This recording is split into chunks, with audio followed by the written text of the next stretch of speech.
তুমি কি জানো পৃথিবীর সবচেয়ে ক্ষমতাবান মানুষেরা একটি সোজা কিন্তু ভয়ঙ্কর নিয়ম মেনে চলে? এই নিয়মটা তারা কখনো ভেঙে ফেলেনি, কারণ এই নিয়মটাই তাদের অসাধারণ সাফল্যের মূল চাবিকাঠি। আর সেই নিয়মের নাম নেভার আউটশাইন দ্য মাস্টার, অর্থাৎ কখনোই তোমার বস বা গুরুকে ছাপিয়ে যেও না। তুমি কি কখনো ভেবেছো কেন তোমার প্রচেষ্টা বা সফলতা বড় হলেও তুমি নিজের বসের চোখে তার ছায়া থেকে বের হতে পারো না?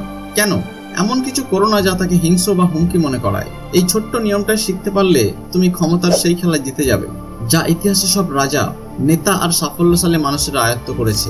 আজকের ভিডিওতে আমি তোমাকে বলবো কেন এই আইন এত ভয়ঙ্কর, এত শক্তিশালী, এবং কিভাবে তোমার জীবনে এটি প্রয়োগ করলে তুমি সফলতার অজানাতে পা বাড়াতে পারবে। তুমি যদি কখনো তোমার বসকে অতিক্রম করতে চেয়ে ব্যর্থ হয়েছো, অথবা তোমার কাজের স্বীকৃতি না পেয়ে হতাশ হয়েছো, তাহলে এই ভিডিওটা তোমার জন্য।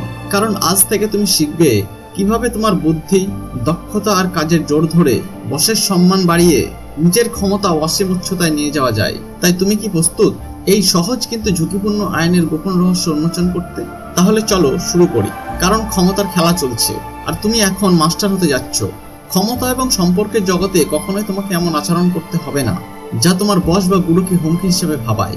তোমার ক্ষমতা ও প্রতিভা যতই অসাধারণ হোক, সেটা যেন তোমার মাস্টারের ক্ষমতার সামনে হালকা লাগে। কারণ মানুষের স্বাভাবিক মানসিকতা হলো তারা নিজেকে ছাপিয়ে যাওয়া পছন্দ করে না, বরং সেটাকে হুমকি মনে করে এবং প্রতিরোধ করে।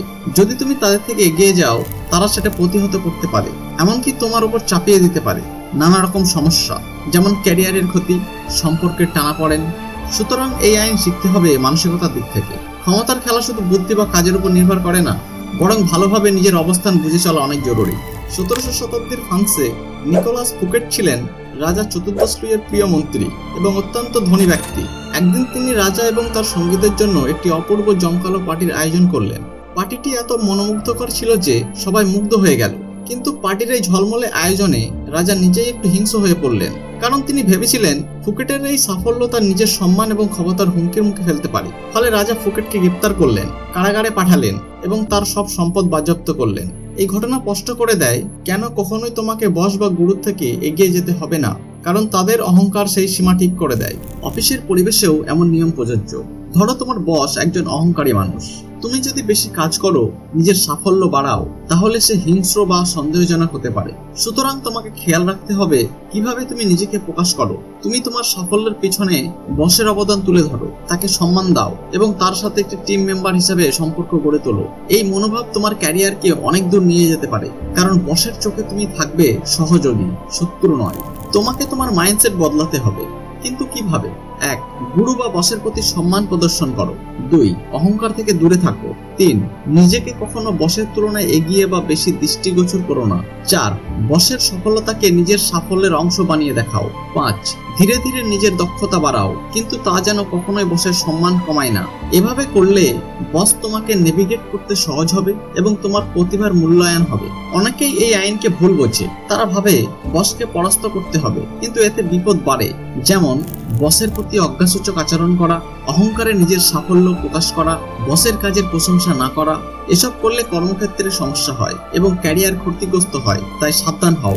কেউ একজন নতুন কর্মচারী হিসাবে খুব দ্রুত সফল হয়েছিল, কিন্তু সে তার বসের প্রতি সম্মান দেখায়নি। বস তাকে সন্দেহ করলেন এবং তার কর্মজীবনে নানা বাধা দিলেন। অন্যদিকে একজন কর্মচারী তার বসের সফলতাকে সবার সামনে তুলে ধরল এবং নিজেকে তার সাইডকিক হিসেবে প্রমাণ করলো। সে দ্রুত ঊর্ধ্বমুখী হলো এবং বসের বিশ্বাস অর্জন করলো। এই ছোট উদাহরণগুলো দেখায় কিভাবে ছোট ছোট আচরণও পার্থক্য করে দেয়। তাহলে তুমি কিভাবে এই আইন বাস্তব জীবনে প্রয়োগ করবে? 1. বসের সাফল্যের প্রশংসা করো। 2. নিজেকে গর্বিত না করে বরং নম্র হও। 3. নিজের কাজের স্বীকৃতিতে বসের অবদান জানাও। 4. কাজের মাঝে বসের ইগো বুঝতে শেখো। 5. কখনো সরাসরি বসের সাথে টক্কর দিও না। এগুলো তোমাকে একটি বুদ্ধিমান খেলোয়াড় বানাবে। আজ আমরা শিখলাম কেন নেভার আউটশাইন দ্য মাস্টার আইনটা এত গুরুত্বপূর্ণ, কিভাবে ইতিহাসের কিংবদন্তি মানুষরা এটি মেনে চলেছিল, আধুনিক জীবনে এর প্রয়োগ, আর কিভাবে তুমি নিজেকে তৈরি করবে এই আইনের মাধ্যমে। মনে রাখো, ক্ষমতার খেলা শুধু প্রতিভার নয়, কৌশলেরও। আর এই আইন হলো সেই কৌশল যা তোমাকে জীবনের প্রতিটি মঞ্চে শক্তিশালী করে তুলবে। তুমি কি কখনো এই নিয়ম ভাঙার চেষ্টা করেছো? কি ফল হয়েছে? কমেন্টে তোমার গল্প শেয়ার করো। ভিডিওটি ভালো লাগলে অবশ্যই লাইক এবং শেয়ার করুন এবং সাবস্ক্রাইব করতে ভুলবেন না। আমাদের পরবর্তী ভিডিওতে আমরা আরো অন্য ধরনের ক্ষমতার আইন নিয়ে কথা বলবো, যা তোমার জীবন সম্পূর্ণ বদলে দিতে পারে। তাই সঙ্গে থেকো, কারণ তোমার সাফল্যের গল্প এখন থেকে শুরু হতে চলেছে।